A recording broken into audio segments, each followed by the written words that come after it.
Praise the Lord, hallelujah, എഴുന്നേറ്റ് നിലവിളിക്കുക എന്ന ദൈവിക ദൂത് നമ്മുടെ കാതുകളിൽ വന്ന് പതിക്കുമ്പോൾ രാത്രിയുടെ യാമത്തിൽ ദൈവസന്നിധി പ്രാർത്ഥിക്കുന്ന വിശുദ്ധന്റെ നിലവിളി അനേകം ജീവിതങ്ങളെ വിടിവിക്കുന്നതാണെന്ന് നമുക്ക് കാണാൻ കഴിയും.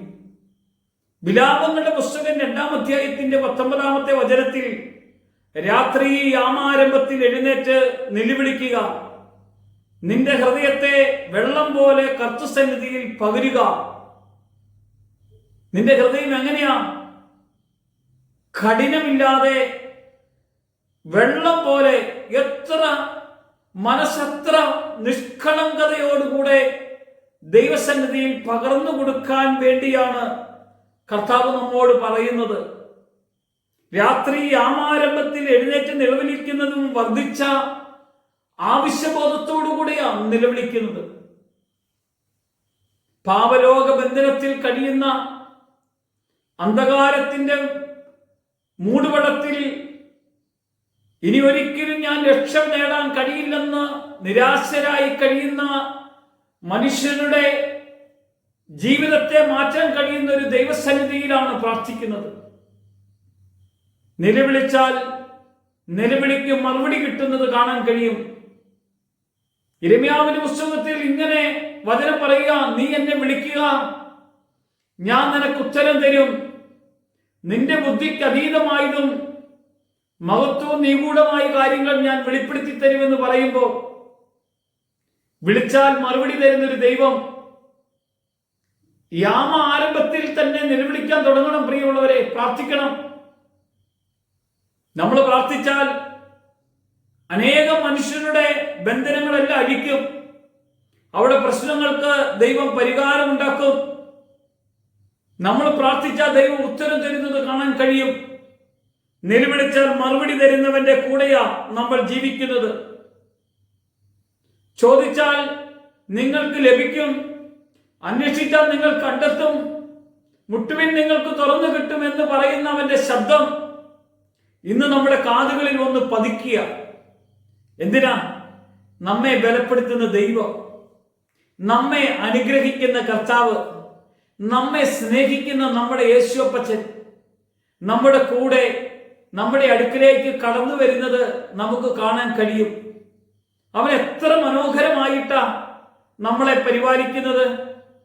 പെറ്റമ്മ മറന്നാലും മറക്കില്ലെന്ന് പറഞ്ഞവന്റെ ആ ദൈവിക സ്നേഹവും ഇടപെടലുമാണ് നമുക്ക് കാണാൻ കഴിയുന്നത്. നമ്മെ അത്രയേറെ സ്നേഹിക്കുന്ന ദൈവം, നമ്മളൊന്ന് പ്രഭാതത്തിൽ എഴുന്നേൽക്കാമോ, പ്രാർത്ഥിക്കാമോ, നിലവിളിക്കാമോ, നമുക്ക് ഉത്തരം തരുന്ന ദൈവത്തെ നമുക്ക് അനുഭവിക്കാൻ കഴിയും. അവൻ നമുക്ക് മറുപടി തരുന്നത് നമുക്ക് നമ്മുടെ കാതുകളിൽ വന്ന് പതിക്കും. നമ്മുടെ ചിന്തകളിലേക്ക് അവൻ അത് പകർന്നു തരും. ആലോചനകൾ നമുക്ക് വേണ്ടി കൈമാറും. ഞാൻ പ്രവർത്തിക്കുന്ന ദൈവമാണെന്ന് നമ്മോട് പറഞ്ഞെങ്കിൽ ഞാനിത് നിങ്ങളോട് പറയുകയാണ്, അവൻ പ്രവർത്തിക്കുന്ന ദൈവമാണെന്ന് അറിയണം. നമ്മൾ പ്രാർത്ഥിക്കാൻ തുടങ്ങിയാൽ അതിന്റെ ഫലം നമ്മുടെ ഭവനത്തിൽ, നമ്മുടെ വ്യക്തിപരമായ ജീവിതത്തിൽ, നമ്മുടെ പ്രവർത്തന മേഖലകളിൽ അനുഭവിക്കാൻ കഴിയും. എന്റെ ദൈവം ഇന്നും മതിയായ ദൈവമാ. എന്റെ ദൈവം ഇന്നും അത്ഭുതം ചെയ്യുന്ന ദൈവമാ. എന്റെ ദൈവം അടയാളം പ്രവർത്തിക്കുന്ന ദൈവമാ. എന്റെ കൂടെയുണ്ടവൻ, എന്റെ കൂടെ അവൻ ഇന്നും അത്ഭുതകരമായി ഇടപെടുന്നു. അവന്റെ മഹത്വവും അവന്റെ കൃപയും അവന്റെ ശക്തിയും അവന്റെ പ്രവൃത്തിയും അനുഭവിക്കേണ്ടതിനാ ഞാൻ അവന്റെ സന്നിധിയിൽ രാത്രിയുടെ യാമത്തിൽ. ആരാ നമുക്ക് പ്രാർത്ഥനയുടെ മാതൃക? യേശു. യേശു രാപ്പകലില്ലാതെ പ്രാർത്ഥിച്ച് നമുക്ക് വേണ്ടി കാണിച്ചു തരുന്നത് കാണാൻ കഴിയും. രാത്രി കാലങ്ങളിൽ യേശുവും പിതാവുമായി ഭയങ്കര ഗാഢബന്ധം പുലർത്തുന്നത് കാണാൻ കഴിയും. പ്രിയമുള്ളവരെ, ഇതുപോലെ നമുക്ക് ദൈവസന്നിധിയിൽ ആത്മമണ്ഡലത്തിൽ ത്രിത്വത്തിന്റെ തലത്തിൽ ദൈവസന്നിധിയിൽ പ്രാർത്ഥിക്കാൻ കഴിയുമെങ്കിൽ പ്രവർത്തിക്കുന്നവന്റെ മഹത്വം ഇന്ന് നമുക്ക് അനുഭവിക്കാൻ കഴിയും.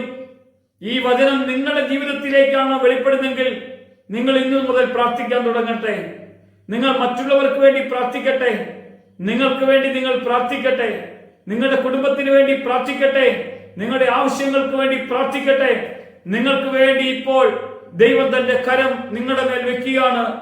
ഇതാ ഞാൻ പ്രാർത്ഥിക്കുക. കർത്താവേ, യേശുവേ, നിന്റെ കരം ഈ കേൾക്കുന്ന എല്ലാ വ്യക്തികളുടെ മേലും നിന്റെ ശക്തി ഇറങ്ങി വരട്ടെ. അത്ഭുതകരമായി ക്രിയ ചെയ്യട്ടെ. നിന്റെ മഹത്വം വെളിപ്പെടട്ടെ. യേശുവിന്റെ നാമത്തിൽ തന്നെ. ആമേൻ.